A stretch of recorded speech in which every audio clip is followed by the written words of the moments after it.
YCP ముఖ్య నాయకులు మాట్లాడే తీరును గమనించాలని మంత్రి పార్థసారథి సూచించారు. జగన్కు ఆత్మాహుతి దళంగా పనిచేస్తామని మిథున్ రెడ్డి చెప్తున్నారని, జగన్ చెప్తే చంపేస్తాం, నరికేస్తామని అంటున్నారని ఎద్దేవా చేశారు. అందుకే వైసీపీని గొడ్డలి పార్టీ అంటున్నామన్నారు మంత్రి పార్థసారథి. మాటలు వైసీపీ నాయకులు మాట్లాడుతున్నారు. ఎటువంటి భావజాలాన్ని వీరు వ్యాపింపచేస్తున్నారనేది ఒకసారి ఆలోచించాలని చెప్పేసుకొని మనం చేస్తాను. నేను ఉగ్రవాదులు ఇంకోటి కూడా చేస్తారు. భయాందోళన రేకించడానికి బాంబులు లేకపోతే మారణాయుధాలు వైలెన్స్తో పాటు వ్యవస్థల్ని అదేవిధంగా వనరులను కూడా విధ్వంసం చేసేస్తారు.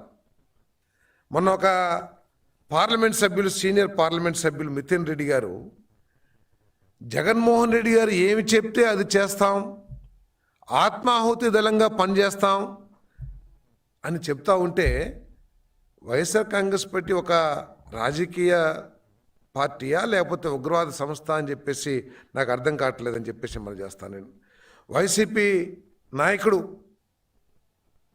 జగన్మోహన్ రెడ్డి గారు చెప్తే నరికేస్తాం, చంపేస్తాం, పొడిచేస్తాం అని అంటున్నారంటే అసలు వాళ్ళు ఉన్మాదులా లేకపోతే ప్రజాస్వామ్యవాదులా?